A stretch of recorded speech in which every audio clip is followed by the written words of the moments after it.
Claire Billet, bonsoir. Bonsoir. Alors je propose d'abord de regarder, d'écouter un témoignage de votre documentaire et on en parle. La grotte d'Ouchatou était un refuge pour l'armée de libération. Elle a été découverte et l'armée française a envoyé toutes ses forces. Ils ont ramené les gaz toxiques par hélicoptère. Une fumée bien noire est entrée. Très noire.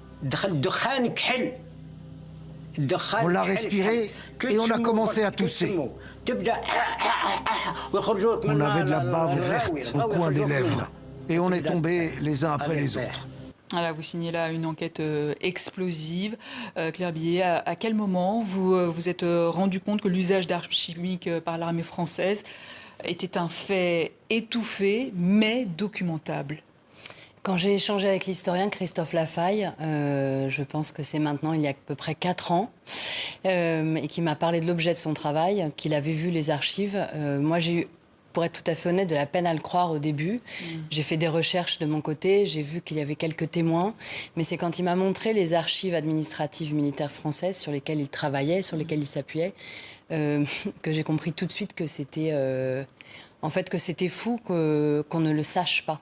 Alors on parle d'armes chimiques, d'armes interdites par le droit international, utilisées donc par la France. Pourtant la France est le premier pays à avoir signé le protocole de Genève en 1925. Comment est-ce possible ? Alors, ça, j'ai pas la réponse. Il faudrait demander aux autorités françaises à l'époque. En revanche, ce que nous, on sait, et grâce au travail de Christophe Lafaille aussi, c'est que l'armée française cherchait une supériorité tactique pour lutter et combattre, lutter contre les combattants de l'armée de libération nationale algérien, qui s'étaient retranchés dans des grottes. Et en fait, ils utilisaient le territoire algérien pour se cacher. Et l'armée française s'est posé la question de savoir si l'arme chimique, donc à l'époque le matériel Z, pouvait être utilisée. Et donc ils ont commencé par faire des essais d'abord. Et ce que je trouve fou, moi, c'est quand on regarde les archives administratives, celles auxquelles l'historien a eu accès, on se rend compte que c'est une stratégie expérimentée, planifiée, et après des tests développés, systématisés. Vous voyez, jusqu'en 1962.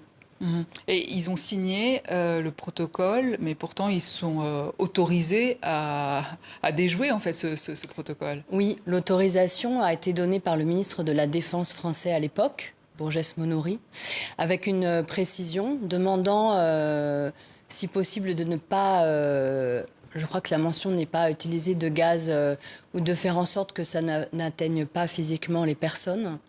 Mais après, quand le document a été reçu en Algérie, il y a une petite note qui a été rajoutée, disant que les gaz devaient ne pas les atteindre physiquement, sauf si les combattants persistaient à rester. Sauf qu'en fait, c'était rapidement létal. Ces gaz étaient des gaz très rapidement létaux, que donc les gens sont morts dans les grottes, et pas que des combattants de l'armée de libération nationale d'ailleurs. Des civils aussi. Des civils aussi, oui. Le film montre des archives partielles, parfois censurées.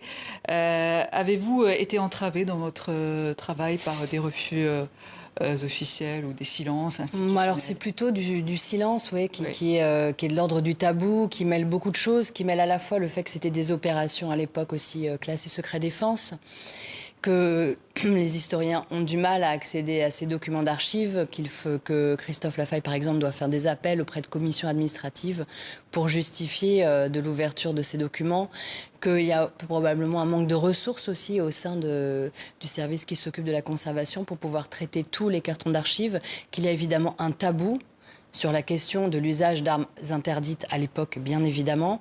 Et c'était une composante interdite de la guerre d'Algérie, la guerre d'indépendance, mais par l'armée française. Il y a eu les déplacements massifs et forcés de population, il y a eu l'usage de la torture, il y a eu les assassinats.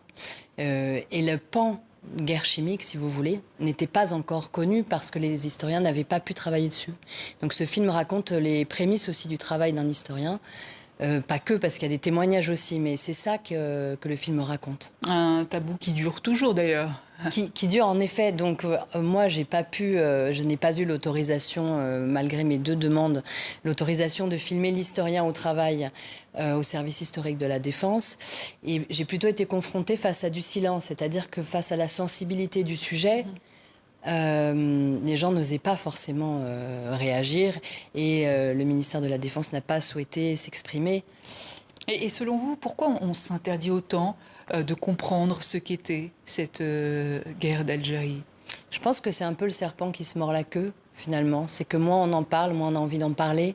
Et je pense que... Alors, c'est maladroit de dire l'abcès, mais je pense que tant qu'on ne perce pas cet abcès, c'est-à-dire tant qu'on ne dit pas les choses, mais là j'enfonce des portes ouvertes quand je dis ça, tant qu'on ne raconte pas vraiment le passé colonial de la France tel qu'il était, et qu'on ne l'enseigne pas à nos enfants, il y aura toujours un malaise, il y aura toujours une fracture, il y aura toujours quelque chose de fragile qui aura des conséquences dans notre société.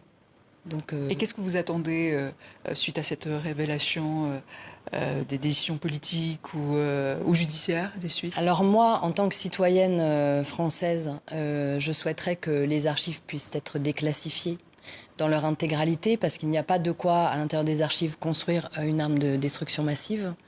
Mais ça permet aux historiens de travailler de façon sereine pour nous connaître nos passés. Et si vous voulez, c'est toute la question de ces archives, c'est-à-dire qu'elles existent pour savoir ce qui un jour a été fait en notre nom, nous citoyens. Donc si on n'y a pas accès, on ne peut pas savoir.